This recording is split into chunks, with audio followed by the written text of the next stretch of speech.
Olá a todos, sejam muito bem-vindos a mais um vídeo aqui do nosso canal.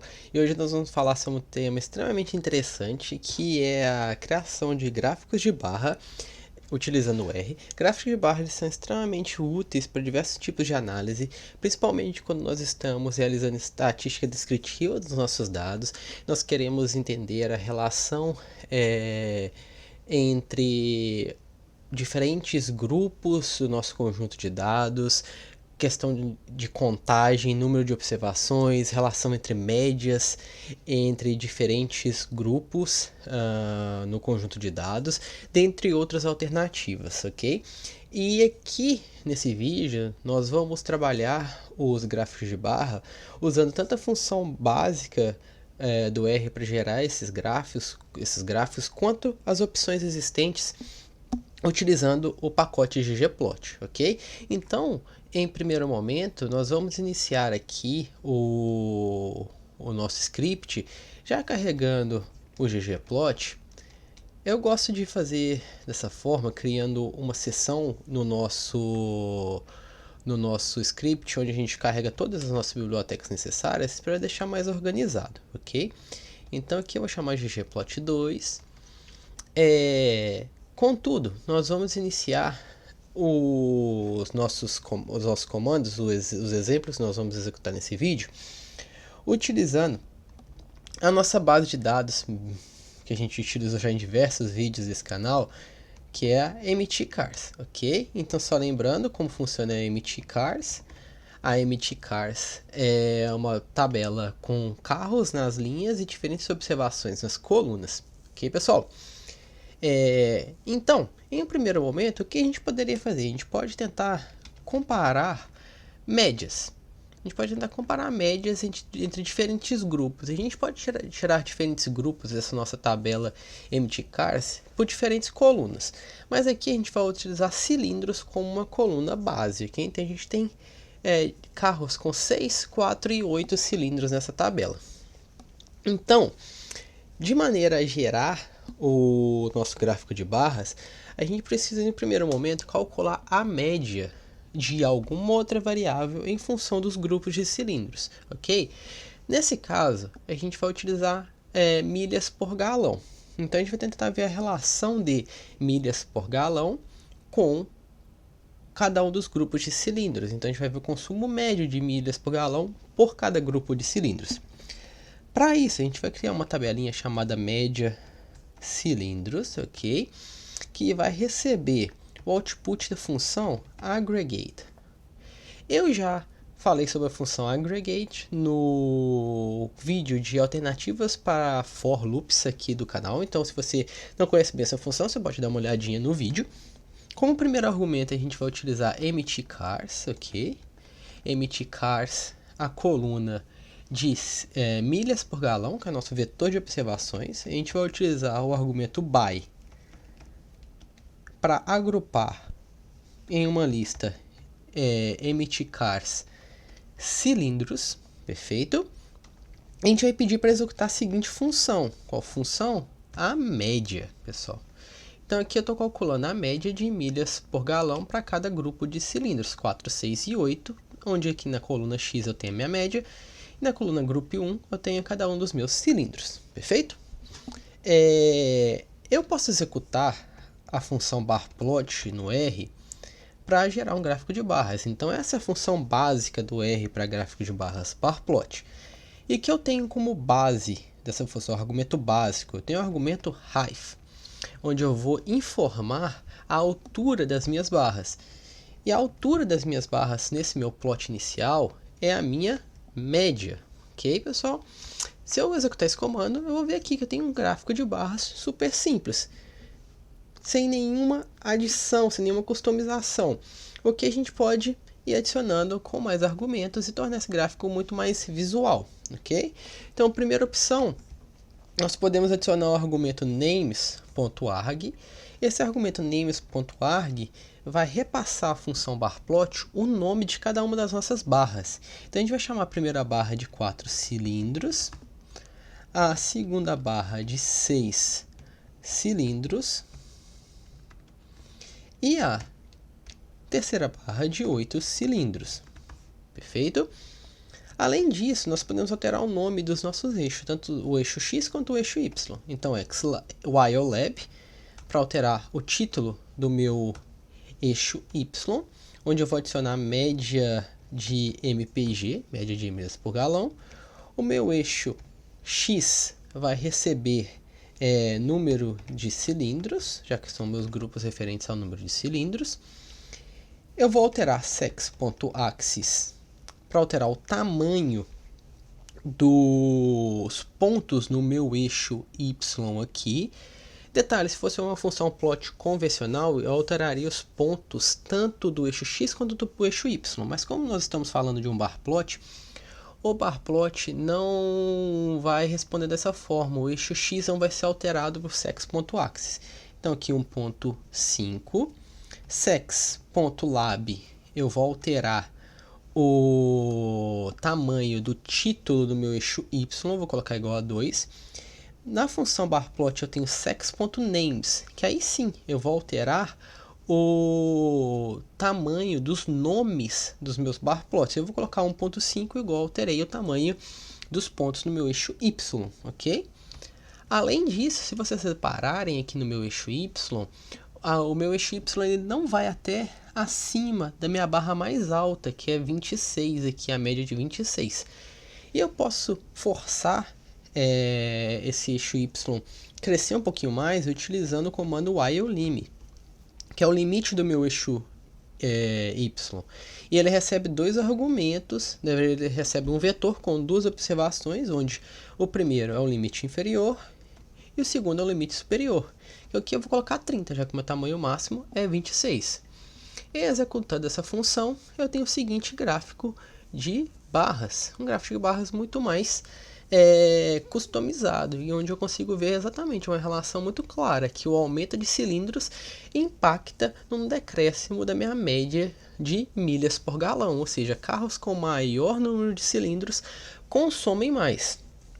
Mas preste atenção que aqui perto do meu eixo Y, o título do eixo Y está muito próximo do limite da minha área de plot.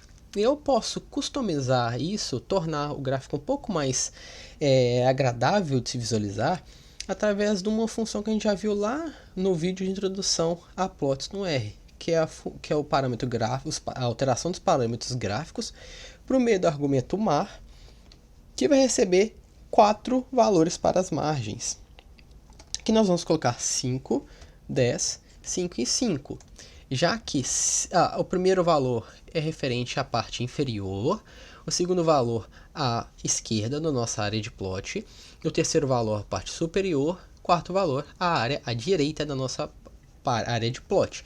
Então a gente executa esse comando, executa barplot, e aqui nós temos um gráfico de barras bem visual, bem interessante, ok?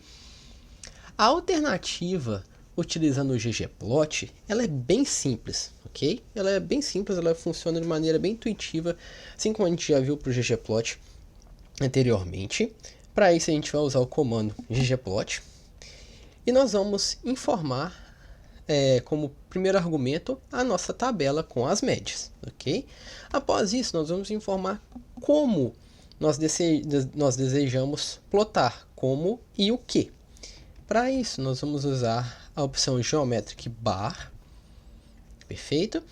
E como aesthetics, nós vamos utilizar X e Y, onde X vai receber o meu group 1 e Y vai receber X, que no caso é a minha coluna X da tabela média por cilindros. Isso aqui pode parecer um pouquinho confuso, mas se a gente mudasse o nome dessa coluna, a gente poderia colocar qualquer valor aqui. Simplesmente, por isso, Y está recebendo X, ok? Lembrando que caso você não seja familiarizado com a estrutura de plot do ggplot, confira o vídeo aqui dessa nossa playlist sobre introdução ao ggplot, onde a gente fala dos primeiros passos, o que é interessante saber, ok? Além disso, nós podemos usar um argumento chamado fill, onde nós vamos informar uma cor para preencher as nossas barras, só para a gente ter um tipo de customização inicial, ok? Aquamarine, só para ter um gráfico com umas barras um pouquinho diferentes. E também nós vamos adicionar um comando que é extremamente importante, que é o comando stat. O comando stat, ele é o que vai fazer a conexão entre essa função geometric bars e uma função chamada de stat count, que é como a gente vai conectar essas nossas barras. E aqui a gente vai usar a identity, ok? Então você vai informar a identity para o argumento stat.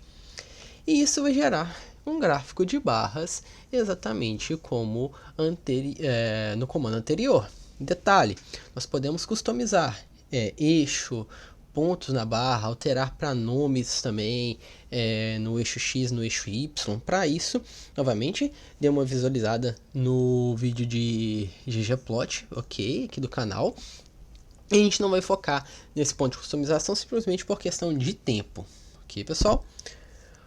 Uma segunda opção de estrutura de visualização de gráficos de barra, que é extremamente importante, seria comparar a frequência de interação entre grupos. Mas o que isso quer dizer?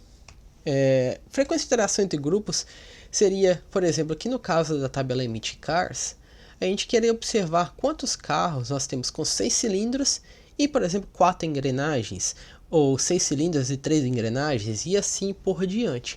Tendo então uma ideia de frequência em uma estrutura de interação, ok? E para isso, nós precisamos criar uma tabela inicial, que a gente vai chamar de contagem, que vai nos apresentar exatamente essa frequência. E a gente vai usar o comando table para gerar essa tabela com as frequências. E o comando table vai receber emitir cars na coluna gears como primeiro argumento e emitir cars na coluna cilindros como segundo argumento. Com isso, nós teremos a seguinte matrizinha, onde nas colunas nós temos o número de cilindros, na linha os números de engrenagens, e aqui nas células a frequência, o número de observações, ok? O interessante aqui da função barplot, eu vou copiar e colar exatamente o mesmo comando, ok, pessoal? O interessante dessa função é que além da gente poder informar um vetor com as alturas, nós também podemos informar uma matriz com essas alturas. Essa matriz aqui vai ser essa nossa matriz de observação. Nós podemos manter os mesmos argumentos, name args, com o nome dos cilindros. A gente vai alterar aqui o nome do nosso eixo Y, já que ele não está mais apresentando a média de milhas por galão, mas sim o número de observações, ok? E o eixo X, ele está mostrando o número de cilindros por número de engrenagens, perfeito? Aqui a gente está mantendo a mesma customização em questão de tamanho de título de eixos, de valores nos eixos e dos nomes. Aqui o limite a gente não precisa estar em 30, já que o meu valor máximo é 12, eu vou alterar para 15. E por fim, nós vamos adicionar um comando que é bem interessante, que é o comando beside igual a true. O que o comando beside igual a true vai fazer? Vamos executar o comando e nós vamos entender. O comando beside igual a true vai possibilitar com que eu plote cada um dos meus valores de engrenagem lado a lado, ok? Então aqui eu vou ter 3, 4 e 5 engrenagens, ok, pessoal? Só para ficar de uma maneira mais visual, vamos adicionar um outro comando. Vamos adicionar um comando de cores, onde a gente vai adicionar aqui red, blue e purple, ok? Red, blue and purple. Então, vermelho, azul e roxo. E aqui nós colorimos, então, em função dos nossos números de engrenagens, ok? Então, se a gente reparar aqui, um carro com 8 cilindros, ele vai ter mais frequentemente no nosso conjunto de dados 3 engrenagens, e é exatamente o que a gente observa aqui em vermelho. Já um carro com 4 cilindros, ele vai ter no nosso conjunto de dados mais frequentemente um número de engrenagens igual a 8, como a gente consegue observar aqui. Perfeito? Então esse seria um gráfico de barras lado a lado. É muito importante para esse gráfico de barras lado a lado que a gente adicione uma legenda, ok? Por quê? Porque a gente consegue fazer a relação direta entre as cores e os grupos que estão determinando essas nossas cores. Então o comando para adicionar uma legenda é o comando legend. E aqui a gente pode adicionar, por exemplo, top right, como a posição, ou seja, canto superior direito. Nós vamos determinar como plot caractere o caractere que vai representar as nossas cores na legenda 15, que vai ser um retângulo preenchido, ok? As cores, nós vamos informar exatamente as mesmas que a gente usou aqui para o plot, por isso eu estou copiando e colando. Já para o argumento legend, ele vai receber o que? Ele vai receber os valores de engrenagens, ou seja, 3 engrenagens, 5 engrenagens, e aqui, perdão pessoal, aqui 4 engrenagens, e agora sim, 5 engrenagens, perfeito? Vamos executar esse comando. E aqui eu tenho 3, 4 e 5 engrenagens. O que a gente consegue notar essa legenda, ela está numa posição um pouquinho estranha, já que ela está não tanto no canto direito, por causa do espaço que eu tenho aqui, na direita dessa legenda, e ela tem essa caixa em torno dela, que preferencialmente, na minha opinião, não é algo tão interessante, eu gosto de remover. Então vamos fazer o seguinte, vamos mudar essa legenda para top left, ok? E nós vamos colocar um argumento chamado bty, que vai determinar o estilo dessa caixa. No nosso caso, a gente vai colocar igual a n, que é nenhuma, então não vai ter caixa. Então a gente tem essa legenda aqui, só que detalhe, presta atenção, se eu executo esse comando sem criar um novo gráfico, eu simplesmente só adiciono uma segunda legenda. Ok? Então, se eu quiser adicionar só uma legenda, eu removo tudo que eu tenho aqui, criando um novo gráfico, e aí sim eu crio essa segunda legenda, que agora, ao meu ver pelo menos, é muito mais agradável no plot. Eu gostaria de chamar atenção para o fato de que existe um outro tipo de gráfico que representa essa mesma estrutura de dado, que é o stacked bar plot, que se a gente remover o comando, o argumento besides igual a true, simplesmente só remover, ou então colocar besides igual a falso, porque besides, o padrão dele já é falso, e usar como input essa nossa matriz, nós teremos exatamente um stacked bar plot. O que representa um stacked bar plot? O tamanho dessas nossas barras vão representar o somatório das frequências de cada um dos nossos grupos, ou seja, 4 cilindros vai ter um total de 1 mais 8 mais 2 igual a 11, então que será a minha altura da minha barra.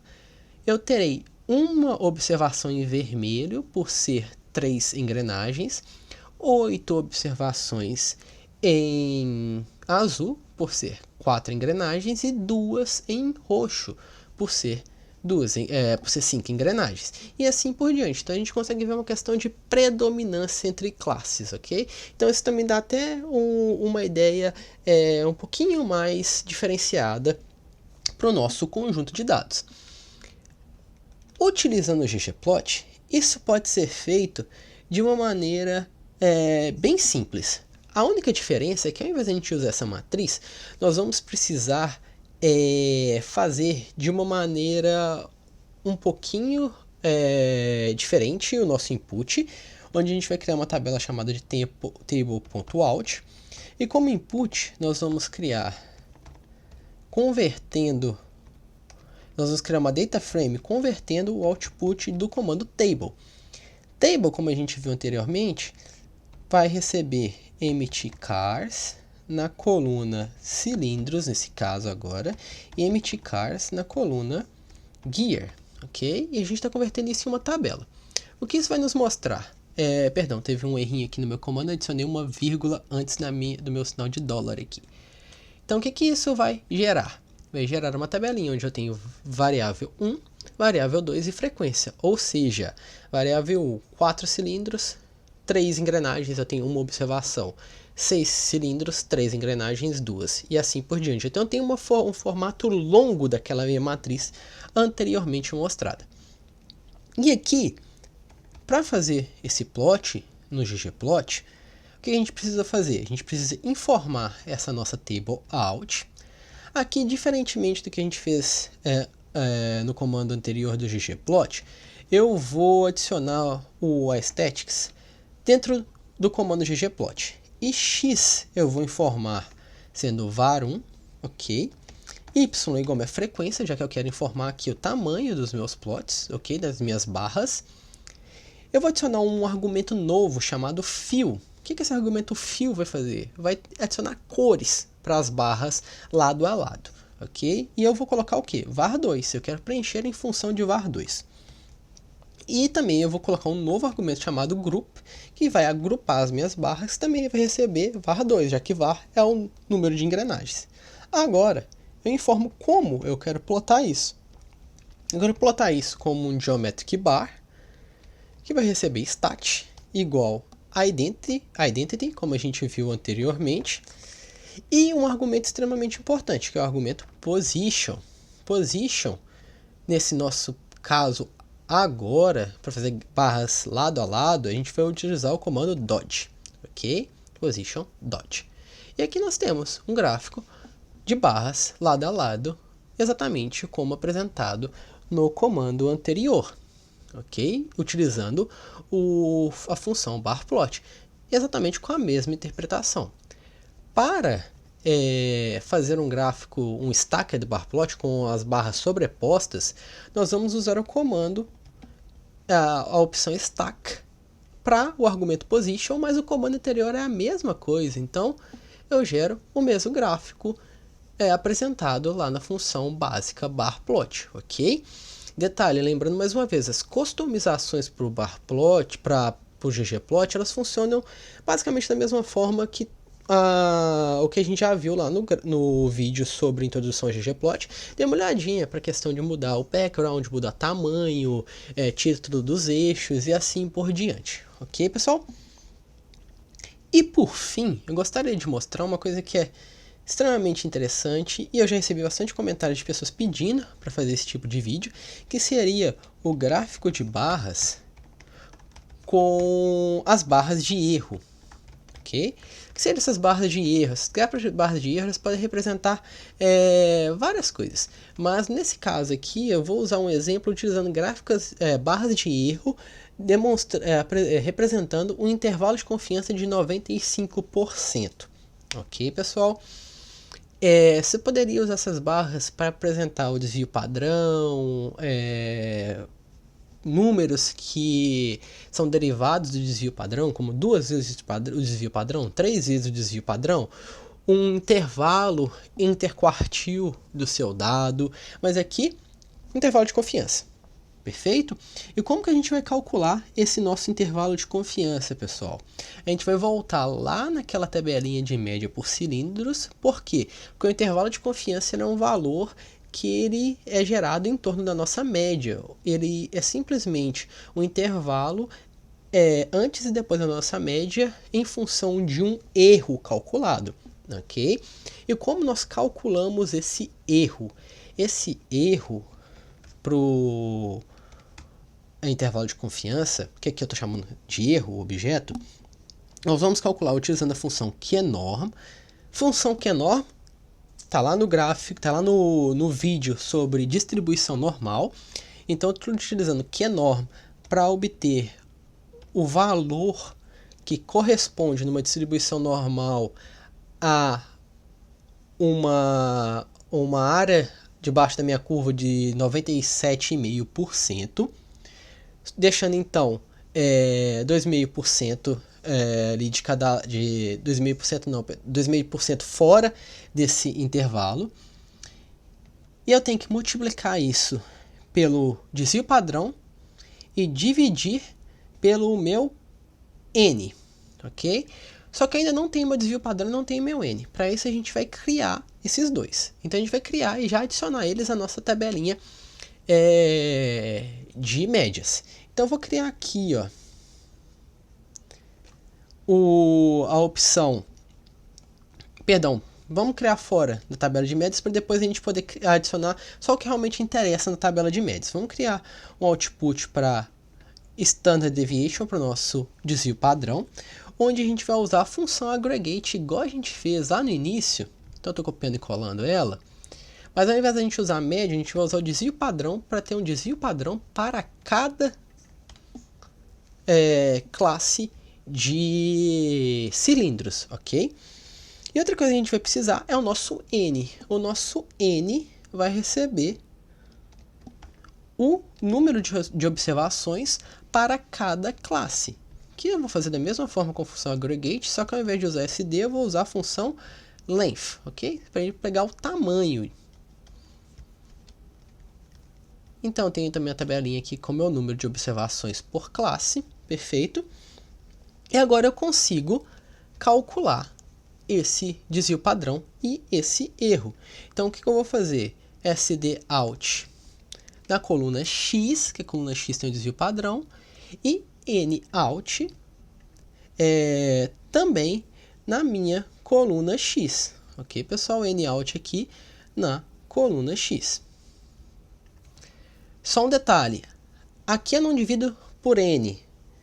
Eu divido pelo square root, pela raiz quadrada do meu número de observações. Lembrando que, por que eu posso fazer dessa forma? Por que a gente pode simplesmente adicionar os valores...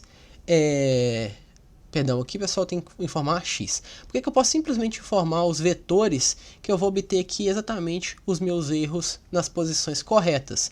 Porque você tem que lembrar que o R trabalha de maneira vetorizada. Então, se eu tenho 3 observações aqui e 3 observações aqui, eu vou multiplicar, nesse caso, o valor referente ao Q-norm de 97,5%, que é 1,95, pelo desvio padrão. Nesse caso, essas 3 observações, eu vou multiplicar todos pelo mesmo valor.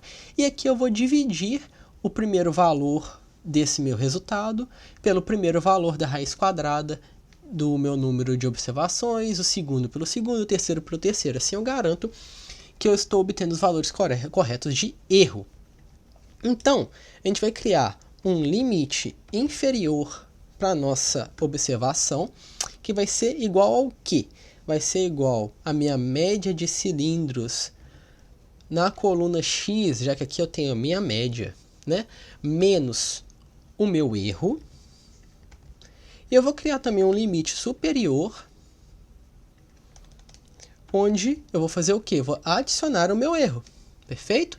Adicionando o meu erro e subtraindo o meu erro, eu consigo criar um intervalo de confiança de 95%, onde eu tenho a minha média aqui, o limite inferior e o limite superior.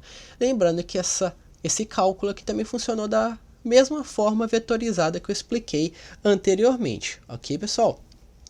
Por fim, para a gente realmente plotar um gráfico de barras com os erros no ggplot, é extremamente simples. A gente vai fazer um ggplot como a gente fez inicialmente o nosso primeiro ggplot. Então eu estou copiando exatamente o mesmo comando. Então colocando a minha tabelinha de média como argumento do comando ggplot, o meu aesthetics dentro do meu geometric bars, com o grupo, a média, colorindo de aquamarine, start igual identity. Só que eu vou adicionar uma nova camada nesse meu plot, que vai ser o geometric error bar, que eu vou informar um novo aesthetic, onde x vai ser o meu mesmo x, que é o meu x com os meus grupos, ok? Os grupos de diferentes engrenagens, perdão, pessoal, cilindros. Eu informo o meu y mínimo, que o meu y mínimo é a minha tabela de limite, é a minha coluna de limite inferior nessa minha tabela. E eu também vou informar o y máximo, que é o meu limite superior desse meu intervalo de confiança. Ok? E por fora do meu aesthetics, eu também posso adicionar alguns argumentos, como o width, que vai ser a largura dessa minha barra, 0.5, nesse caso que eu estou escolhendo colocar. A cor, eu vou colocar essa barra como vermelha. E o tamanho dela vai receber 1.5, size igual 1.5. Então vamos executar esse comando que eu tenho.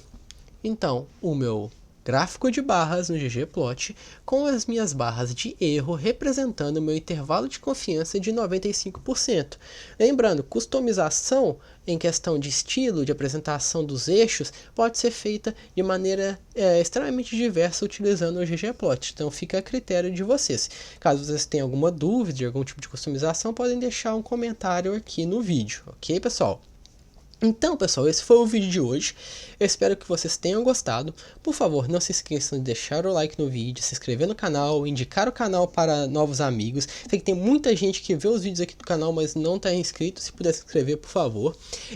Agradeço bastante pela visualização de vocês. Nos vemos num próximo vídeo. Muito obrigado a todos e tchau.